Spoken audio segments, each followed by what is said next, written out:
the panel that we have, which is cyber-physical systems.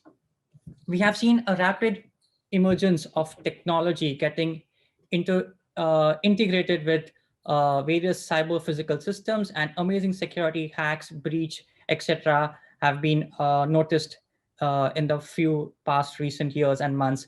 For example, the recent Florida water poisoning and the recent report by which I think it was by Recording Future, where there was a power outage blackout in Mumbai, which is claimed to be done by the Chinese. So yeah, to set the context for the panel, let me say some stats. A motivated advisory can capsize a cargo ship by hacking into its ballast pump controls and causing them to sink. This was well written and documented by pen tester partners from the UK. They have also put this across on a blog post. I will share the link later if you guys are interested to read on it. Also, a remote hacker sitting away 100 meters could send unauthenticated commands over Bluetooth to target a military drone to perform any malicious task.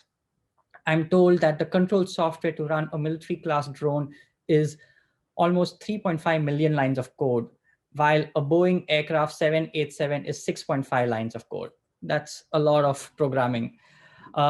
Also, Forbes reported about researchers who prepared and exploit code and radio hardware that took control of a construction crane, scrapers, and large machineries. So we all think, okay, hacking is only done on hardware infrastructure, but also now in construction industry. According to Wired magazine, the advent of sophisticated cloud-connected infotainment systems, the car software is a modern vehicle apparently uses 100 lines of code, and we've all seen the Jeep hack, which has happened in 2015. So yes, we've put together an amazing panel of thought leaders who would discuss various domains and how the cyber physical systems are dealing with challenges. Let me introduce our panelist, Frank Sanjay. He's from Eaton Corporation. Khushwant Pawar from ETAS Automotive. Mayur Mehta from PepsiCo, and Dr. Faruk Kazi from VJTI Mumbai University. So I would request our panelists to start their discussion, and Frank to moderate the panel. Hey, thank you, Antriksh. Awesome. Thanks for the introductions. And thank you for setting the context. And by the way, it's not 100 lines of code, it's 100 million lines of code. 100 million, my bad, yes. So it's really amazing to see that the lines of code that in a car are almost like, at least if not 4 times, at least three times more than Microsoft XP or 2000. So it was startling when I actually came to understand the complexity that goes into building the cyber physical systems. Thank you so much. Thanks.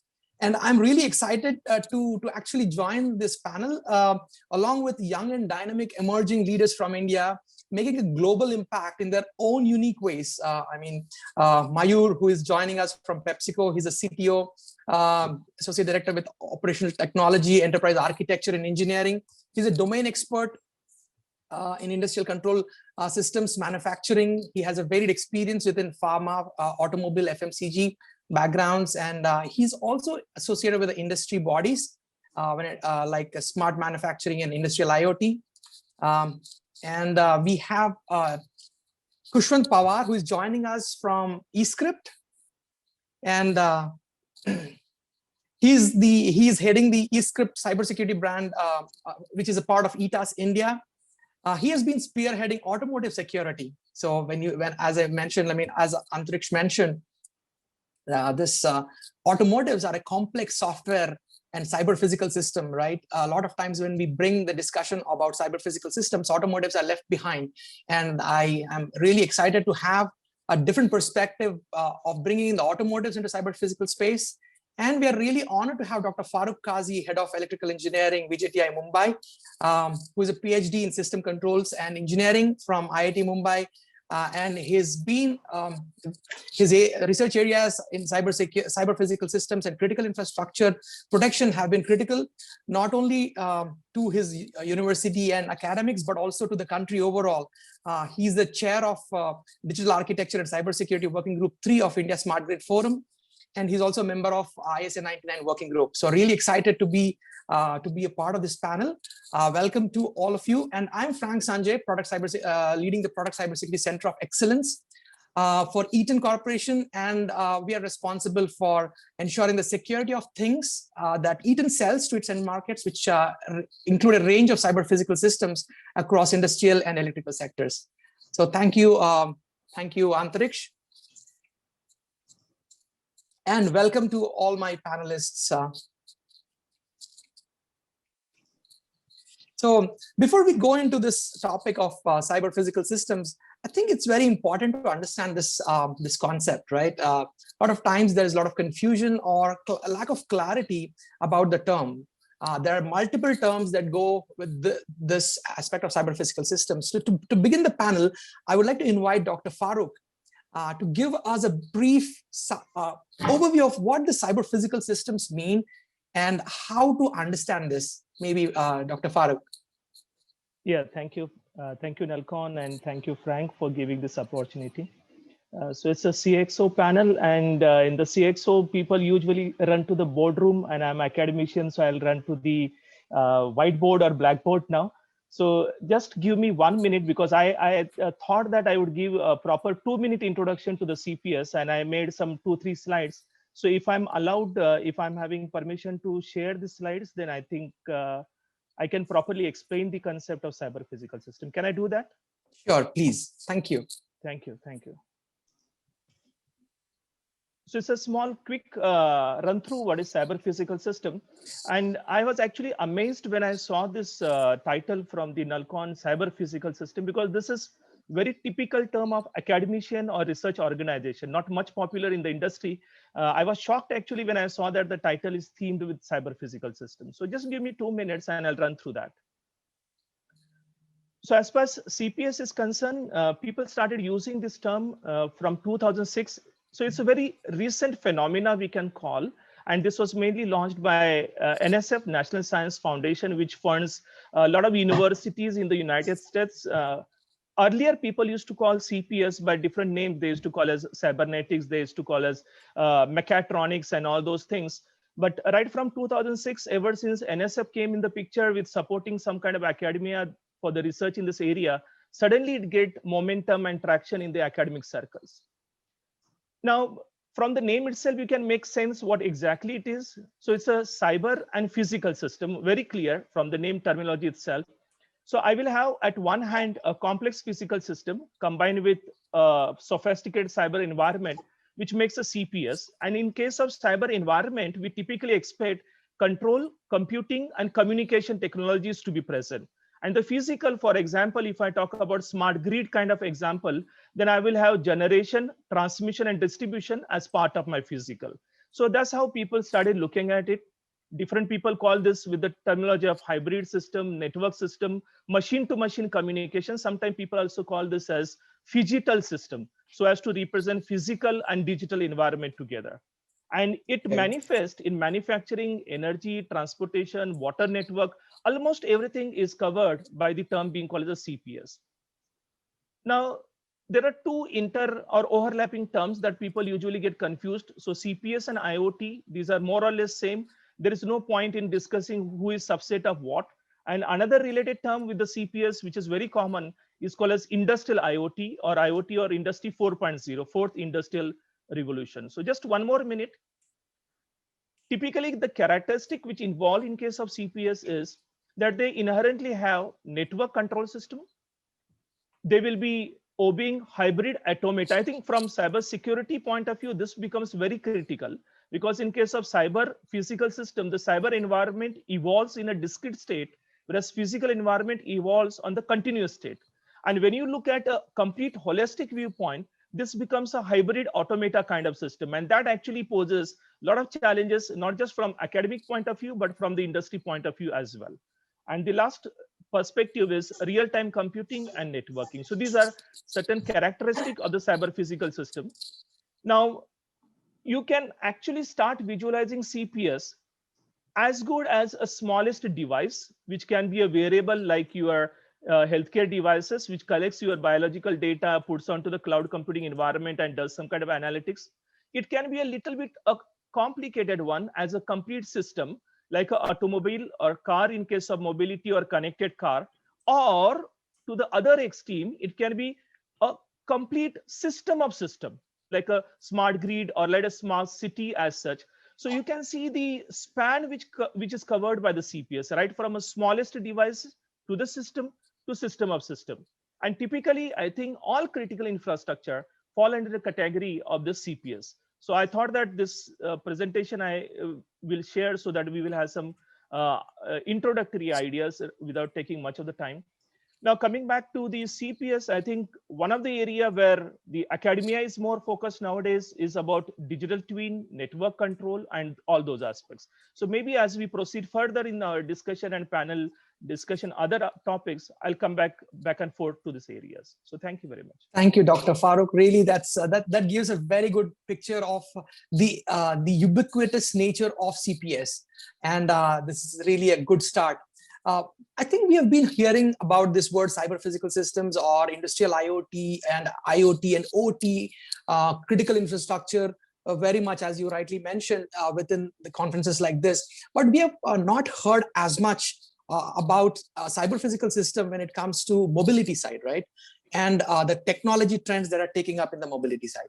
So I would invite Khushwant, the next panelist on the board, to kind of give a quick overview of how the technology, or when the key technology trends that are coming and affecting the mobility side, be it automotive, e-mobility, or electrification of the hydraulic systems, or the electrification of flights, but the huge range of mobility sector. So maybe a quick introduction and around that, Khushwant. Hey, Khushwant, you're on mute. Okay, thanks, Frank. And yeah, you already named some of those. So EV, electrification is, yes, a very big trend in automotive as we experience.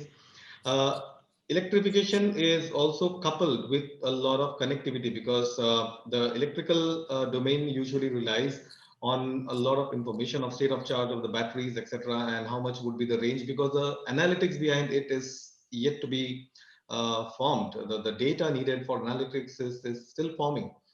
So a lot of data is going back to the cloud. So connectivity is an important aspect of electrification. And also from the telematics perspective, a lot of shared mobility features are being driven. The Olas and Ubers and Zoom and Bounce, and you name those, be it electric, non-electric. Shared is becoming very popular. Autonomous is picking up. And shared, autonomous, electric, all of them need connectivity. So it's a classic case. So connected, autonomous, shared, and electrified. So everything that manifests as in terms of technology innovations falls under either of these characteristics. Right. Right. Thank you so much. I think I think bringing automotive to the discussion when we are talking about the security of CPS is very important. Maybe there are also other areas like health, pharma, manufacturing, which also have a lot of relationship when it comes to cyber physical systems and the technology that are getting embedded into these cyber, or bringing the cyber into the physical systems. So I would now move on to Mayur to quickly introduce how these industries like healthcare, pharma, manufacturing are getting impacted or getting included into this big space of CPS, and maybe the key drivers that are driving this transition of bringing in complex technologies and embedding into these physical systems. Hey, over to you, Mayur. Yeah, so can you hear me well? Yes, I can. Thank you. Thanks, thanks, Frank. First of all, I would like to tell you this, what has happened just a few minutes ago. When I was entering this room, my office room, actually in home, my daughter asked me, where are you going dressed up? So I said, I'm going to Goa to speak in Nullcon. So, I mean, I'm amazed to see this forum and very humbled to be part of this. So, I mean, thanks to Dr. Faruk and our colleagues to set up the context. So definitely the cyber physical world or smart manufacturing, IIoT, we keep hearing this word all across. And then you touched upon what is the impact on pharma, on manufacturing, or any other medical fields, which are actually linking not just devices as such, but they are linking with human and the society in general. So I was fortunate enough to work in all those multiple domains, oil and gas, pharma, manufacturing, right now in FMCG. So the perspective of all these is actually always there. So data modeling in the pharma space, for example, using AI, ML, it's picking very heavy because just to give a context, it takes 12 years to bring in a new medicine into the product. In olden days, it's taking few years now. Actually, in the case of COVID, we have seen that it's just 1 year. So a lot of data modelation, bringing these technologies is helping a lot to the scientists, to the manufacturing guys, and all that.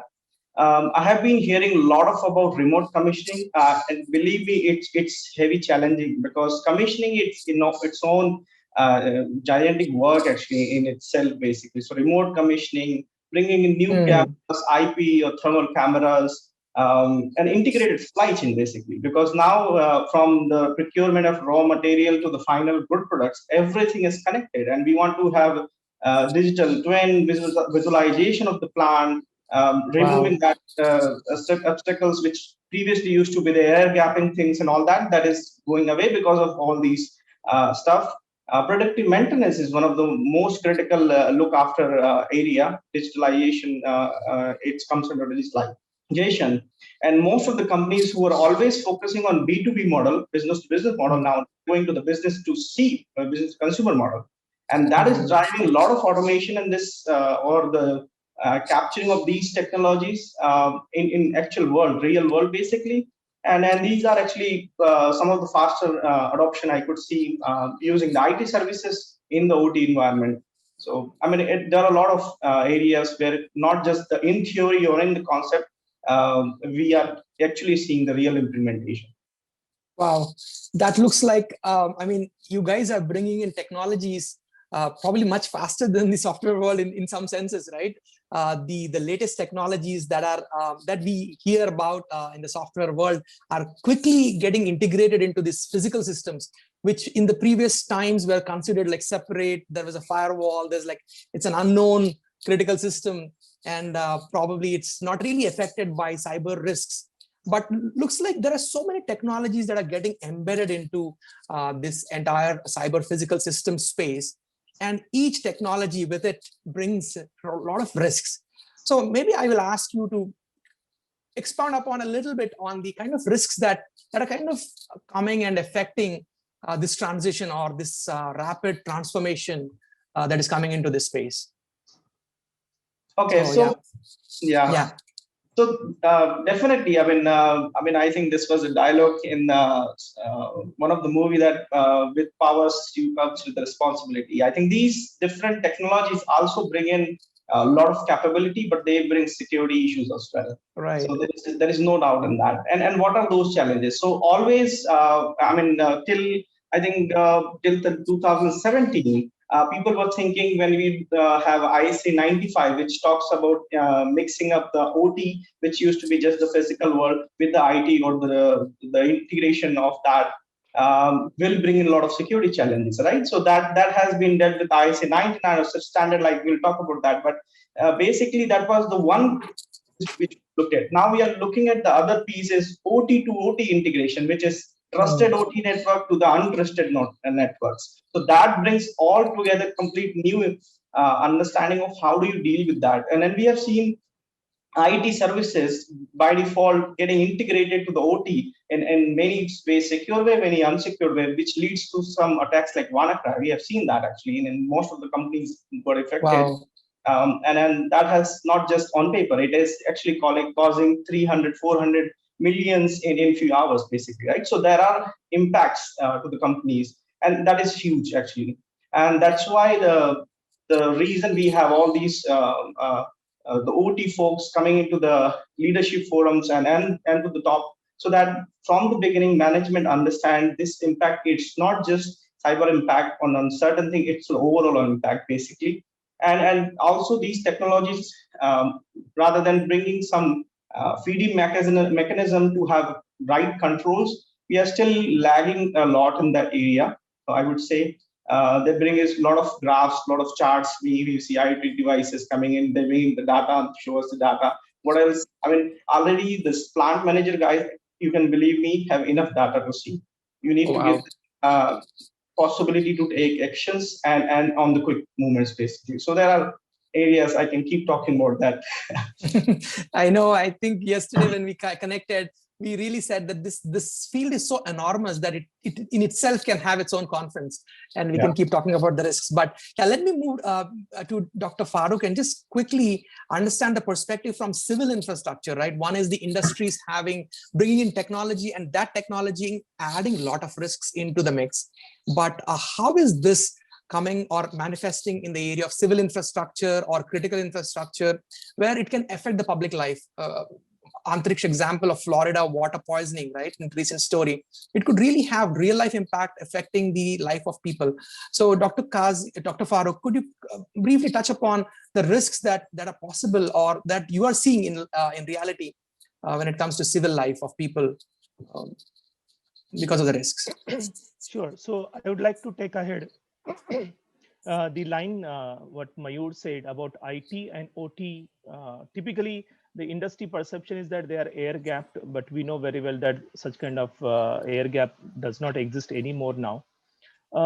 One major challenge for civil infrastructure as well as for critical infrastructure, particularly based upon my understanding, being in various committees inquiring various different type of incidences, is that this critical infrastructure or OT environment is developed over years with legacy protocols, with legacy devices. And that poses a lot of challenge when we try to actually layer it by the cyber environment on top of that. So when you talk about IT plus OT integration, quite often in an attempt of modernization or digitization, we forget that our physical world is having certain kind of restrictions. So my RTU, for example, which is used in case of power grid, may not have ability to talk to the high bandwidth devices as it is expected to.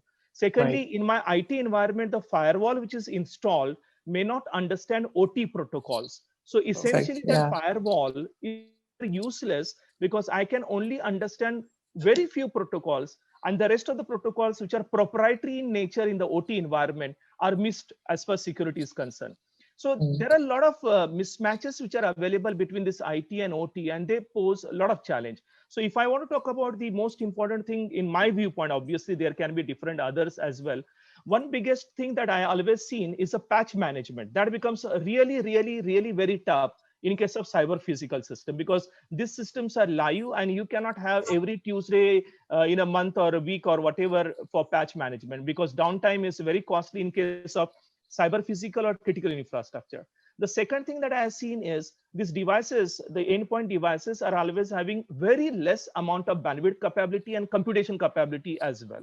The third and most important is, for example, the IEC 61850, there is one protocol, but different vendor will interpret this protocol in a wide different varieties. So there is a lot of regulatory issues, a lot of interoperability issues. These are all posing the challenges in terms of the cybersecurity, in terms of CPS, I can say. Wow, thank you, Dr. Kazi. I think you really put it in a very succinct manner. Thank you so much. Let us move to the other area which Khushwant is representing, the mobility side, right? So can you quickly touch upon what are the key cyber risks when it comes to mobility space, right? You understand the mobility space. So the acknowledgement of CIA has come very recently to automotive. So it was a discovery after thinking about top structures for life. The organizations have to move to thinking in terms of defense in depth. And also, as Dr. Faruk mentioned, one is, yes, the embedded devices have very, very less bandwidth. They have less computing capacities. Now, what are the risks that we see occasionally? Is there are several variants that come up in all of this embedded devices. Automotive, for example, any particular model may have anything between 5 to 10 variants, and they will be based on more on the same software stack with minor differences. Now, every time you are creating a heterogeneous security for these kind of systems, so variant management or security variant management is one big problem that or a risk, because there is always this possibility of missing out on vulnerability of any changes that they have been done. So backtracing the vulnerabilities and identifying the source, there is far less time to really take these kind of steps, especially if you have reached the SOP, start of production in automotive. Second point that I would want to mention just in a minute is the plant to the backend connectivity still is IT. But when the vehicles are in field and they have to upgrade their credentials, or simple things like renewing a certificate, it's a big challenge for the automotive dealership networks. Now you definitely run a risk of having insecure networks at the dealerships. You definitely run a possibility of multiple vendors who would be having all of these inherent risks, typical IT inherent risks I'm talking about, which can just end up in situations of introducing vulnerabilities in the vehicles. So these are two major risks that I see from the supplier and the ecosystem side, and the other one is the technical challenges that pose because of the limitations of the system and the variants that automotive sees. Right. So that's a very interesting point. I mean, variation brings in the management challenge to manage the security aspect, but at the same time, standardization brings in familiarity, right? Probably you might want to run your cluster on a Linux-based system. And that Linux-based system is now known very well, a very well-established platform for all the attackers. And probably that's the transition, and that's the challenge that you guys have to balance between standardization and managing the variation between the platforms. Yes. So in terms of regulations, automotive has the least amount of regulations for cybersecurity. Okay. And honestly, what has come up is the UNECE WP29, which is one of the first releases, and ISO 21434. All of this tells you what to do, but honestly, nobody tells you how to really achieve those measures. And of course, it's up to the communities like this to really figure out what is the best way, fastest way to reach the regulatory objectives, compliances, and regulatory requirements. Okay. Hey, thank you, Khushwant. I think you brought in a very good perspective to this discussion. One is, I mean, we have been discussing about all the challenges, but I think the response, right? What are the kinds of responses that we are seeing? So let us hear out from the panel in your own fields, like what is happening when it comes to responses, how the customers, like asset owners, like Mayur is responding, and what are the things that suppliers like Khushwant, who are producing secure stacks and secure development platforms for the OEMs and tier manufacturers and regulators. So I'll start with Mayur. Hey, Mayur, can you give us a quick intro or a peek into how the industries are responding to this challenge? It's a really big and an enormous challenge, and it probably needs to be very coordinated and collaborative in nature. So maybe you can give us a quick peek into how the industries are responding to this cybersecurity challenge.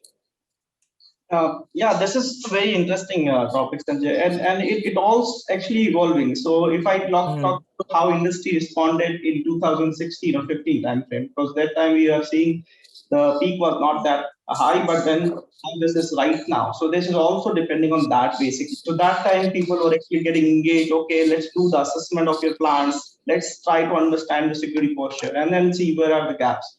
But they have understood a lot of areas, because to be very honest, you talk about any industry down the layer below 4, which is Purdy model, everything is actually not secure. I mean, though we call it network, it's full of XPs, Windows 2000, all sort of possible network you can think of in your imagination. I've been to many sites which were actually built before even I born, actually.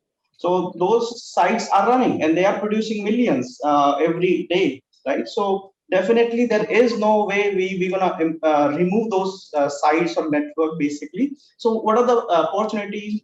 I cannot talk about the specifically on my company perspective, but in general, because I've been part of these in many areas. companies are running security programs. When I say security program is to enhance the security of manufacturing sites, the supply chain, the plants everywhere, and that are driven in the CISO organization and actually enterprise architecture, the OT, network security, everything works hand in hand to see the opportunities to secure. And as Kazi was mentioning, the patch management being one of the difficult parts. All these services, patch management, antivirus, security monitoring in the plant area, because that is one of the very touchy point for some of the manufacturing guys, and back recovery. These are the areas which are looked at from the OT point of view. These services are always there in IT, but now they are looked at from the IT point of view, how we can take a standard consideration. There are vendors coming up, OT vendors provide these security services. I cannot name them, but there are OT services provided by vendors which are coming in these fields specifically.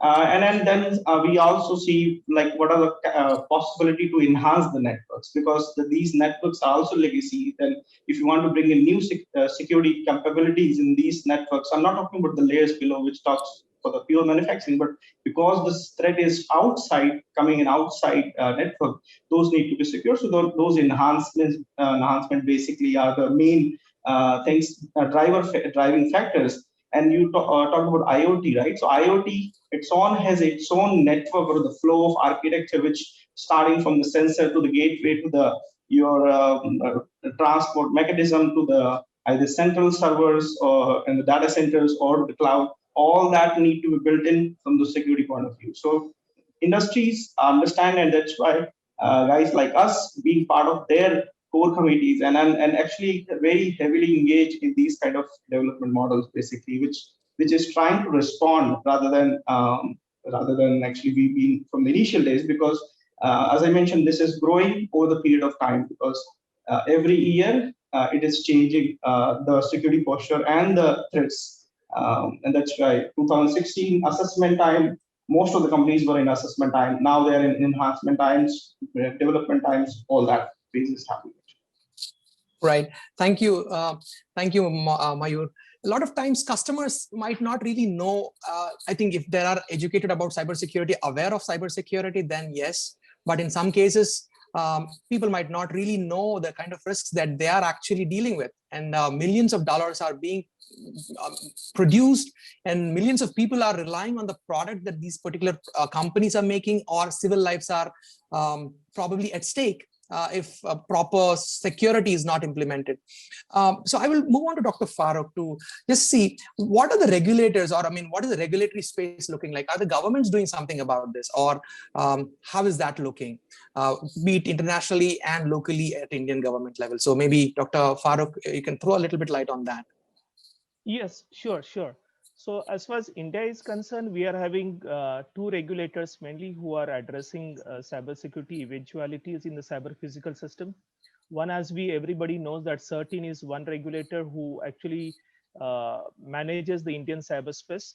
The second one, typically, which is used in case of this cyber physical system, is NCIIPC, National Critical Information Infrastructure Protection Center, which is having mandate of looking at the cybersecurity aspect of critical infrastructure, which also involves energy, which involves oil and gas, petrochemical, refineries, banking and finance, and all those critical infrastructure.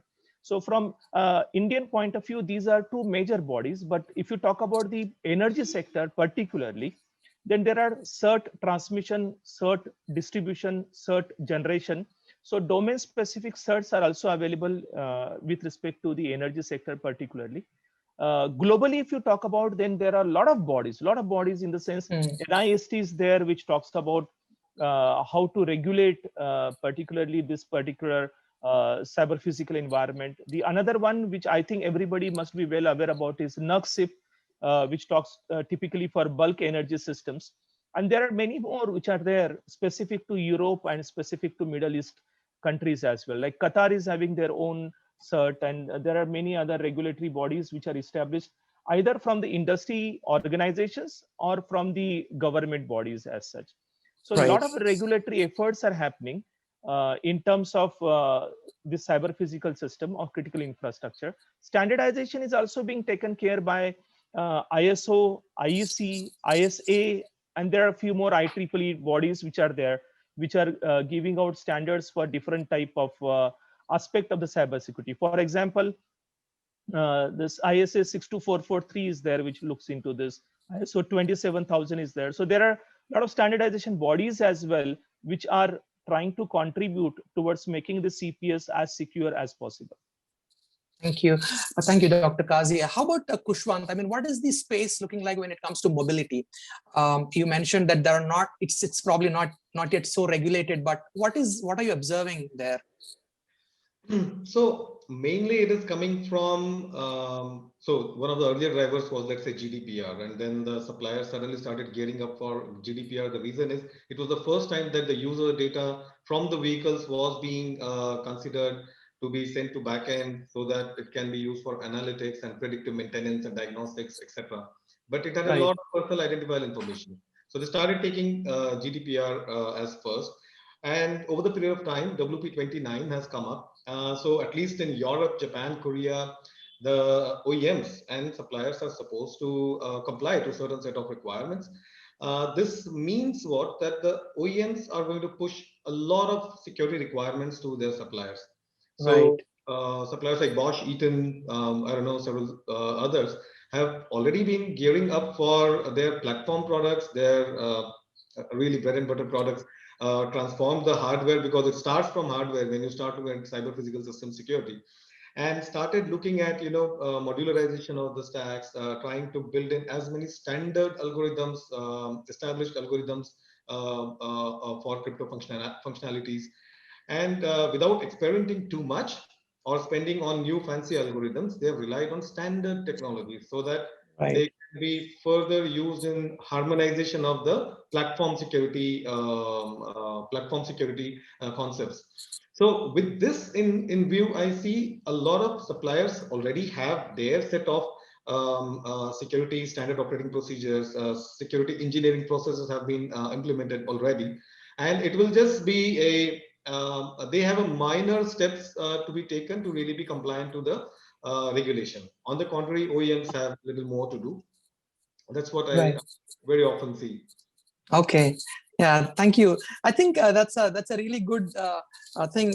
But how, as a, let's say, as a C-level executive, right, or a person being made responsible, like in case of Mayur, or anybody who is responsible for the procurement of the systems that you are bringing into your company to run, either it's a data center, because data center runs on the power infrastructure, which again is a CPS, right? Kind of a CPS with probably maybe small c, not a capital C, but a small level of cyber is there when it comes to power infrastructure that is running your data centers. So how, I mean, are there any emerging standards and certifications which can tell which we can ask our suppliers, or which the companies that are procuring can ask, hey, are you compliant to this? Are your processes running at this level of security? What are the assurances? What is that landscape looking like? Yeah, so as I said, this is a journey, right? So the good part about present movement is we do not have any kind of a government regulations which are forcing us to go through this certification. And that is a big game changer. The reason is these certification bodies are also needed, first thing. And second thing, the government's bodies who are actually regulating us on certain processes which we are driving for our business, basically. So FDA drives for food and good for the pharma. And then similarly, we have other regulation bodies who gives us clear indicates what are the regulations we need to follow. But in terms of security space, basically, we are still living with the standard, and standard and regulation, two things are different. Right.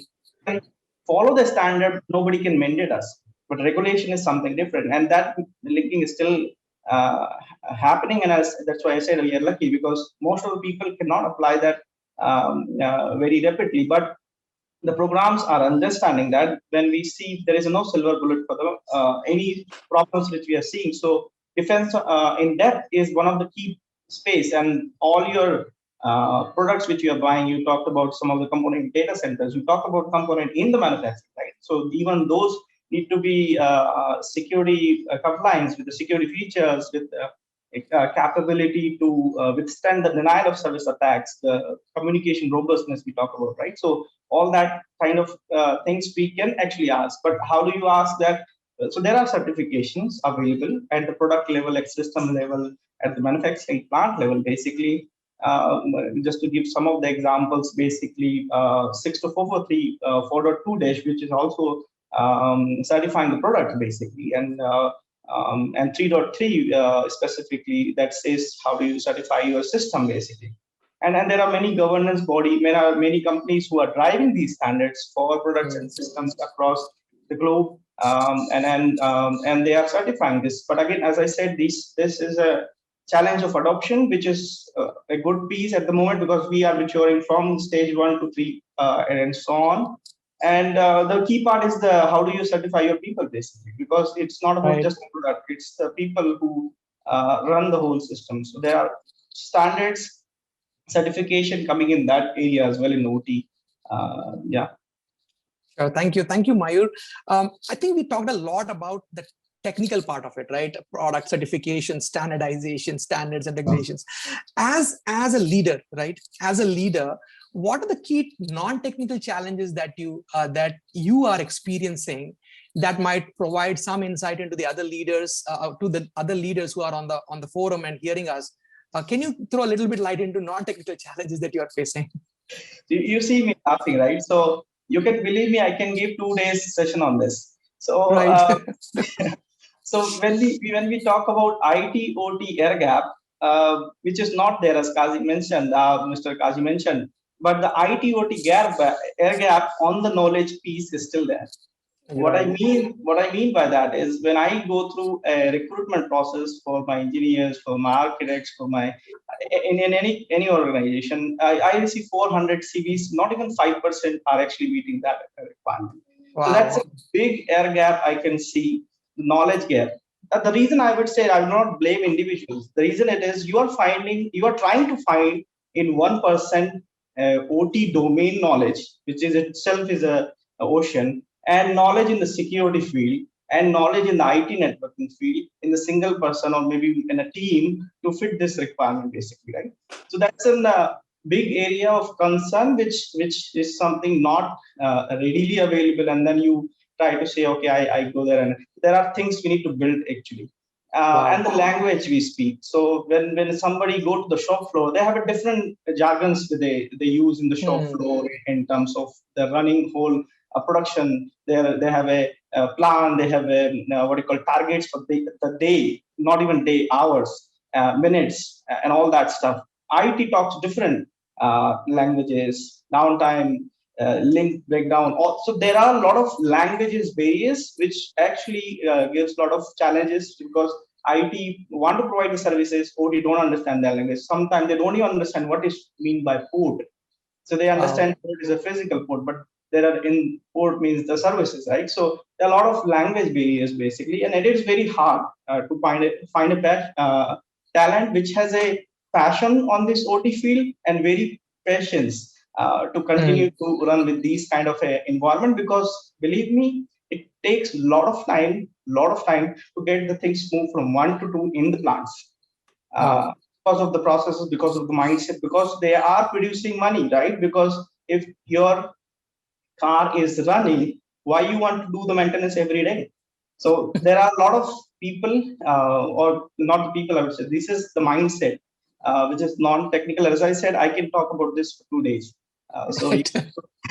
Yeah, we have only few more minutes to go. So quickly, Khushwant, can you talk about the challenges you have? And we will go to Dr. Kazi, Dr. Faruk to see how VJTI and the consortium is actually trying to solve this problem. So Khushwant, over to you quickly.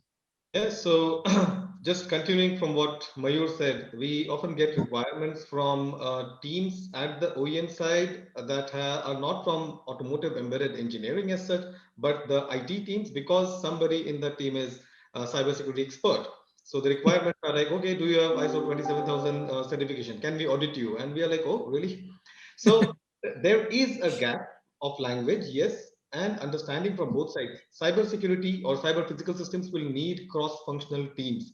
So right. whenever there is a cross-functional team sourcing the security technologies, I am confident they will come up with far better understandable language as well as far more effective sourcing patterns. That's one. Second challenge that we often see is now Mayur mentioned that out of 100 CVs, not even 5 are useful. In our case, out of maybe 500, we don't even find automotive, or well, rather embedded automotive cybersecurity experts. It's barely half percentage points, 5 percentage points. So when we look at this kind of a scenario, we need a play field somewhere where people can come, where cross-domain experts can come and experiment. Right. Of course, I cannot give my car to Frank and his colleagues to really blow up, right? But there is something that is missing for people to try out, Right. which will give us far more better experts, as I see.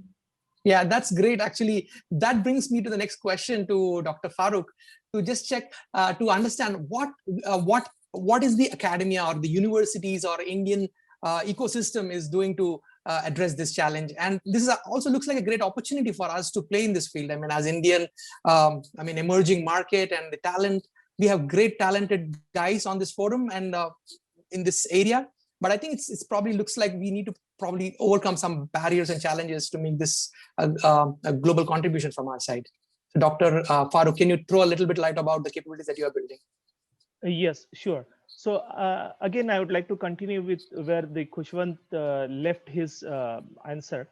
So let's say if I want to talk about the hacking or cybersecurity studies for the automobile sector, so I cannot provide car for experimentation purpose because that will be huge investment as such. So from the academia point of view, the challenging part for the cyber physical system is how can we create a test bed which can actually mimic realistically the actual system while authentically preserving all the challenges of cybersecurity as it is. So it should not be too diluted for a person who is interested in doing research in the cybersecurity.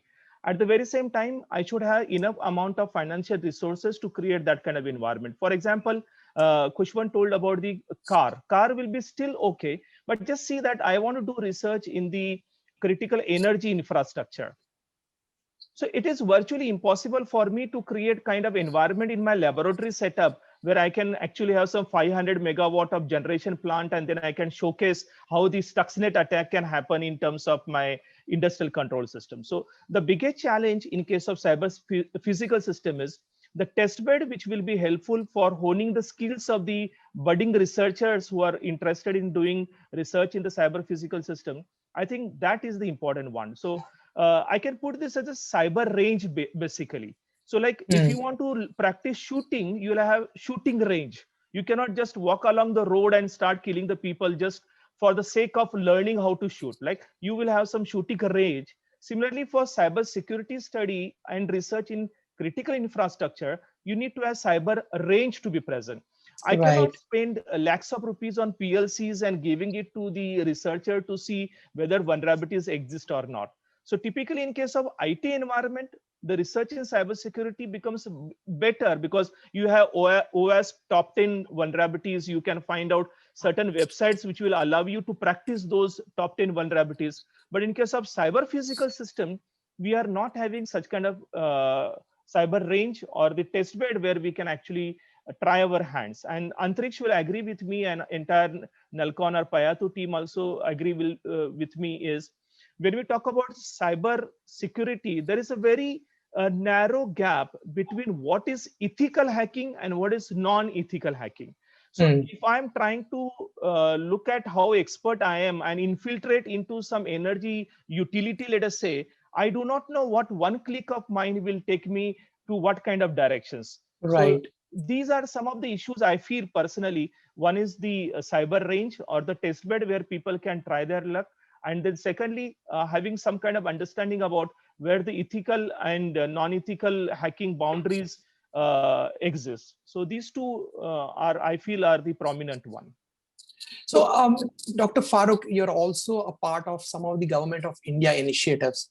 Are there any initiatives that are going on in that space or in this space, and where our young talent can come and either participate or maybe compete or in some way contribute to this this larger problem, and we can together contribute globally, actually, not just looking at the Indian, but globally? Can you talk a little bit about that? Definitely, definitely. So one interesting thing is not many people are aware actually that DST, Department of Science and Technology, which is equivalent of NFS in the US, which actually gives funding to a lot of research organizations, is having a special initiative on cyber physical system itself. That is called as ICPS, Interdisciplinary Cyber Physical System. And you'll not believe the budget which is allocated for this. This initiative started very recently, around 3 years back or so. And the budget which is allocated for this initiative is close to 3,500 crore rupees. And they are not just funding the academic institute, they are also funding the startups. They are also funding some kind of startup incubation centers, which are typically focused around CPS or cyber physical systems. So government is also taking a lot of initiatives in the area of cyber physical system in predominantly in the last 5 years or so. And I think a lot of buzz is coming around with the CPS term now. Wow. Okay, so if anybody has any questions, so they can reach out to you. Can they reach out to you just to know a little bit more about this? My pleasure. In fact, not the DST's funding itself, but there are a lot many other opportunities. And our own lab actually in VJTI Mumbai is having almost very realistic test bed, which is done with the industry partnership like Siemens, then L&T Infotech, Emerson, GE, Schneider. So all they have contributed in terms of their hardware devices, and we have created a close to realistic scenario for the critical infrastructure. So we will be open if anybody wants to reach out to us and try to work on certain kind of ideas. We can allow the access to these interested, passionate people. We will be happy to Thank do you. that. Thank you, Dr. Faruk. Quickly, I think we are really low on time now. Antriksh might probably now interrupt us, but yes. So Antriksh, so any questions from the audience? Did you receive any questions that we should ask? Yes, I have received a few questions, and I have some of my questions as well to add. But thank you so much for this amazing session. I think the cyber physical system panel was really interesting, and we should have more discussions around it rather than just IoT 4.0 and stuff like that. So yes, I have one suggestion to Khushwant. I know that you mentioned in your one of the points that it is difficult to find embedded security engineers or embedded engineers. I'm doing a soft selling over here. If you're interested, do contact our PIR2 team if you need any resources. But we have opened a hardware related job channel on hardware.io Discord server. So if you have requirements, let us know. We'll post it out for you. We have more than 500 hardware security engineers over there. I think they would like to work with eScript and ETAS over there. Dr. Kazi, you have spoken at Nullcon and you have seen how the community physically interacts. And I think when it comes to test beds, right, I know it involves a lot of finance, but how can we make it publicly available to the community? Because when I come from the Nullcon community or the industry over here, we are eager to play with various hardware. You give us a car, we'll try to find a bug. You give us, let's say a smart meter or something, we are willing to do research. But the community always says we don't have access to it. And the industry says we don't have researchers to find vulnerabilities or security issues in critical infrastructure. So how do we bridge this gap? I do not know, making test beds available which are only for private companies, if they can make it to public.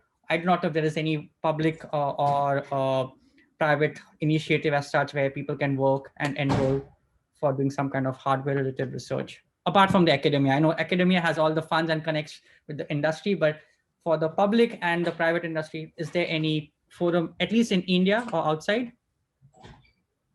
In India, we do not have this kind of facility. You rightly pointed out this is some kind of weakness that we need to actually approach to concerned government agencies and propose them that we would like to have such kind of test bed which will be accessible to everybody.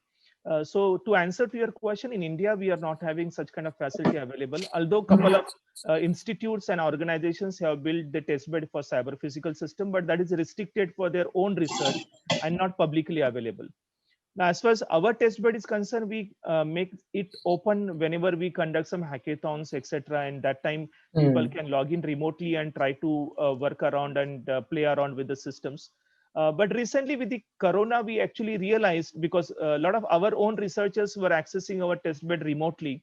So I take your suggestion as a very valid point, and I'll try to see if something can be done in such a way that some time zones can be allocated, which will not be disturbing our ongoing research, whereas some slot may be made known to the people who would like to work further. So I think this can be a good outcome of this panel discussion, and we will surely work with Nullcon and the other team members to see that how we can decide the modality of this.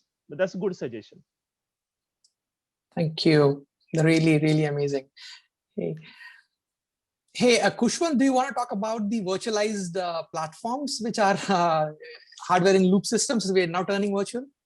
Yeah, so with a very recent announcement and a great amount of learning from 10 years, Frank and his team are not happy with the decision, but it has decided to move away from hardware platforms. So Dr. Faruk had mentioned that how about making available a lab car, let's say, a car that can be completely simulated in the lab. So we used to have this kind of a solution, but over the period of time, we realized that the number of such systems needed is so less that there is no break even from the commercial point of view. Maintaining all of those hardware in the portfolio is quite a challenge. So we have done away with the hardware part of it.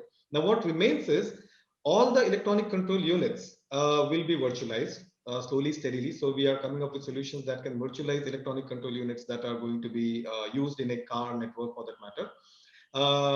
And these ECUs, virtual ECUs, then work on a virtual co-simulation platform called as CoSim from ETAS. So together, what we sort of are offering is a software in loop system or model in loop system. So removing the hardware in loop part, that will also help digitize some of this. Remote operations still need to be explored, but near real-time behavior can be guaranteed out of this SIL platforms. Now, how to do security testing on it?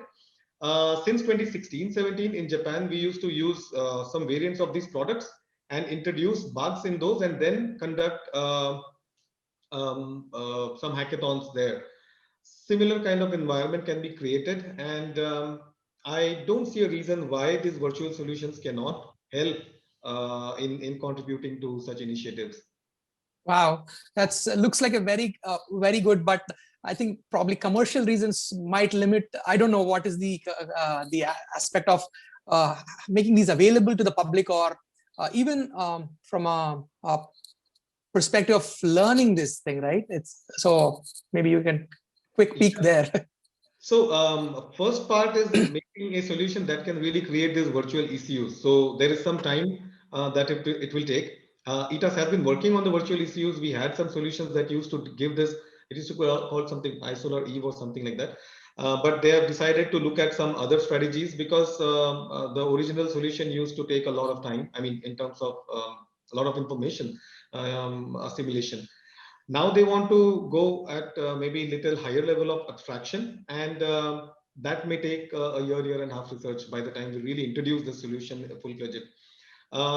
And commercially, as long as there is less hardware involved, Frank, I can say that things can be worked out, right? Right. Yeah, I think that's right. Yeah, that's a great point. I think for all the leaders who are working here, I think cyber ranges, if publicly, that's a big challenge. But also even within a corporate environment, if you need to have a range where your software experts want to play out on cybersecurity, that was a challenge. But now with things getting virtualized, probably that challenge from a cost perspective is getting mitigated to an extent. Hey, Antariksh, thank you for that question. Any more questions? Frank, we are running out of time, so Okay. apologies for not taking more questions. But Mayur, I hope to see you in Goa physically whenever we do Nullcon. And yeah, thank you, Dr. Faruk. Thank you, Khushwant. Thank you, Frank, for this amazing session and sharing insights. Like I said, Nullcon and the community in India would like to partner with you all if you all have any initiatives where the public or the community can collaborate in doing any kind of test. Could be automotive, could be civil engineering, or even let's say manufacturing. So yes, we would be more than happy to collaborate with the academia and the industry. So thank you guys again. Thank you so Thank much. you. Thank you for the opportunity. Thanks. Thank you very much. Yeah. Thanks. Bye. Bye.